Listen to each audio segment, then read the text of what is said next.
है ये 7 साल की मासूम बच्ची जिसकी रफ्तार देख पीएम मोदी भी दंग रह गए। मोदी से मिली बच्ची तो बढ़ा सियासी तापमान। मुलाकात पर कांग्रेस ने मचाया सियासी घमासान। पीएम मोदी से मुलाकात पर क्या बोली मासूम।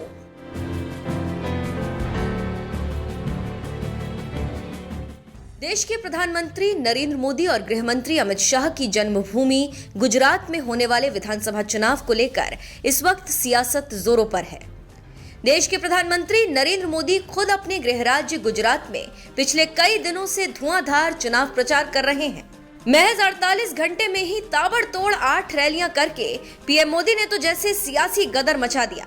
सोमवार को ही उन्होंने सुरेंद्र नगर में भी एक चुनावी रैली की और रैली में विरोधियों पर निशाना साधने के बाद उनकी मुलाकात एक 7 साल की बच्ची से हुई, जिसने बीजेपी से जुड़ी एक ऐसी कविता सुनाई जिसे सुनकर पीएम मोदी भी दंग रह गए। नर्मदा ने नर સુધી કોણ પહોંચાડે ભાજપ અયોધ્યામાં રામ મંદિરની રાહ કોણ પૂરી કરાવે।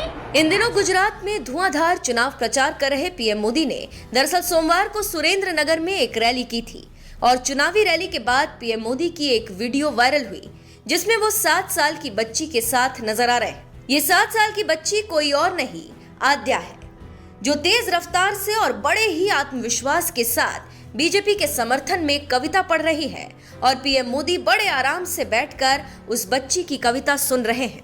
ये वीडियो सामने आते ही सोशल मीडिया पर छा गया और हर कोई ये जानने में जुट गया कि आखिर ये बच्ची है कौन। दरअसल ये बच्ची लिंबड़ी विधानसभा सीट से बीजेपी उम्मीदवार किरीट भाई राणा की भांजी है और बच्ची का नाम आद्या है, जो दूसरी कक्षा की छात्रा है। पीएम मोदी से मिली इस बच्ची से जब इंडिया टुडे के पत्रकार ने बात की तो उसने बताया, जब मैंने बोलना शुरू किया तो लगा कि मेरे दादा सामने बैठे हैं और मैं उनके सामने रिहर्सल कर रही हूँ। मैं बिल्कुल भी शर्मा नहीं रही थी, मैं दिल खोल के बोल रही थी। उन्होंने मुझे ऑटोग्राफ दिया। पीएम ने पूछा कि ऑटोग्राफ चाहिए या फोटोग्राफ, तो मैंने कहा कि दोनों चाहिए। तो फिर जाते हुए उन्होंने मेरे साथ फोटो भी खिंचवाई और ऑटोग्राफ भी दिया।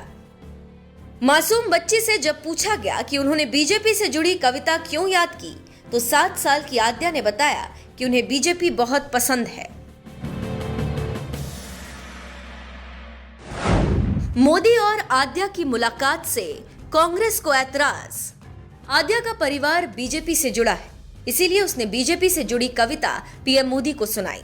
लेकिन कांग्रेस को इस बात से ऐतराज है कि इस बच्ची ने बीजेपी की कविता क्यों सुनाई और उसने बीजेपी पर एक बच्ची से चुनाव प्रचार करने का आरोप लगा दिया।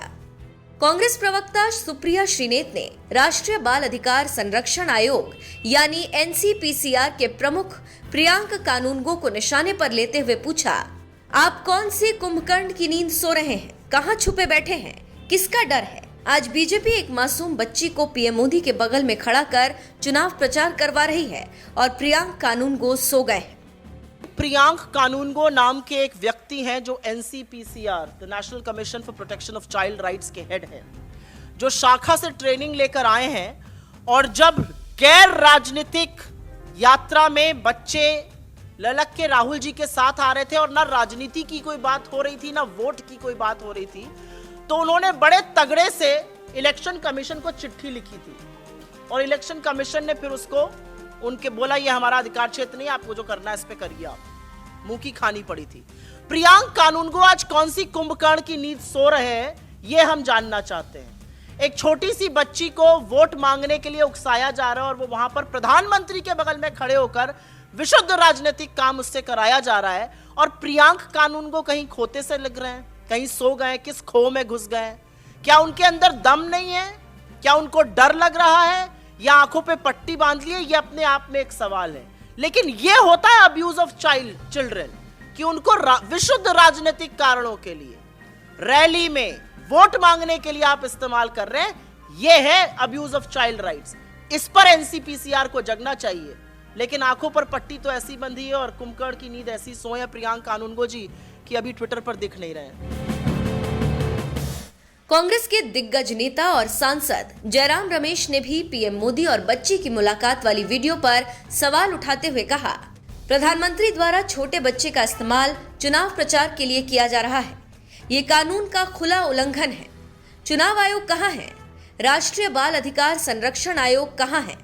पीएम मोदी से इस बच्ची की मुलाकात वाली वायरल इस वीडियो पर एक तरफ जहां सोशल मीडिया पर लोग देखकर एंजॉय कर रहे हैं, तो वहीं दूसरी तरफ कांग्रेस ने इसे चुनावी मुद्दा बना लिया है और वीडियो को लेकर कांग्रेस ने पीएम की आलोचना करने के साथ ही उनके खिलाफ कार्रवाई की मांग भी की।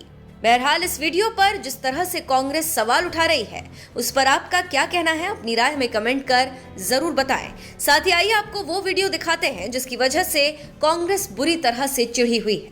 ભાજપ ભાજપ ભાજપ જ્યાં જોવો ત્યાં ભાજપ આજે દરેક ચર્ચાની શરૂઆત થાય છે ભાજપથી આજે દરેક ચર્ચાનો અંત થાય છે ભાજપથી લોકો ભાજપને ઝુકાવા જાત જાતની રમતો રમે છે ચૂંટણી ન લડવાના સમખાય તોય ખાલી ખોટા બક્ષો રચે છે પણ આ વિકાસના સિદ્ધાંતો પર ચાલતી આ અડીખમ ભાજપને કોઈ નહીં મિટાવી શકે કારણ કે કર્ફ્યુને ભૂતકાળ કોણ બનાવે ભાજપ 370 ની કલમ કોણ હટાવે ભાજપ નર્મદાને નર સુધી કોણ પહોંચાડે ભાજપ અયોધ્યામાં રામ મંદિરની રાહ કોણ પૂરી કરાવે ભાજપ ઉજ્જૈનનો કોરિડોર કે સ્ટેચ્યુ ઓફ યુનિટીની ઊંચાઈ કે પછી પાવાગઢમાં 500 વર્ષે ધજા કોણ ફરકાવે ભાજપ રાતનો એક જ નારો અમને તો ફાવશે જ ભાજપ ખરે આવશે જ ભાજપ ખરે આવશે જ ભાજપ અમને તો ફાવશે જ ભાજપ આભાર। सर, आज प्रधानमंत्री नरेंद्र मोदी से आप मिले, कविता भी आपने भाजपा की सुनाई, कैसा फील किया? क्या कभी सोचा था कि प्राइम मिनिस्टर से मिलोगे? नहीं, मैंने तो सोचा ही नहीं था। मैं जब छोटी थी ना, बचपन से देख रही हूँ कि वो यानी कि बहुत अच्छे मैंने जब उनको देखा तभी मुझे ऐसा लग रहा था कि वो बहुत अच्छे हो गए और आज मेरा वो सपना था जो आज पूरा हो गया है।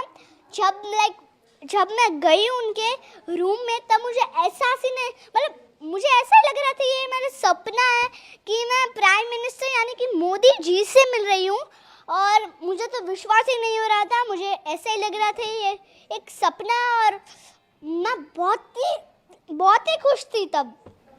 जब आपने उनको कविता सुनाई तो नरेंद्र मोदी ने क्या कहा फिर? उन्होंने कहा कि बहुत अच्छे बिटुआ, तुम बड़े होके हमारा नाम रोशन करोगी और तुम बहुत ही अच्छी हो, आगे जाकर खूब प्रगति करना। और उन्होंने कहा कि मेरा आशीर्वाद तुम्हारे साथ है। और जब आपने ये कविता तैयार की तो कितने दिनों में ये तैयार की? और एक ही दिन में मेरी बड़ी माँ यानी कि उन्होंने मुझे स्पीच लिख दी और मेरी माँ ने मुझे लाइक फीलिंग से सिखाई कि हमें यही लगना चाहिए कि हम प्राइम मिनिस्टर के सबके सामने ऐसे बोल रहे हैं कि भाजपा को वोट दीजिए। ભાજપ અયોધ્યામાં રામ મંદિરની રાહ કોણ પૂરી કરાવે ભાજપ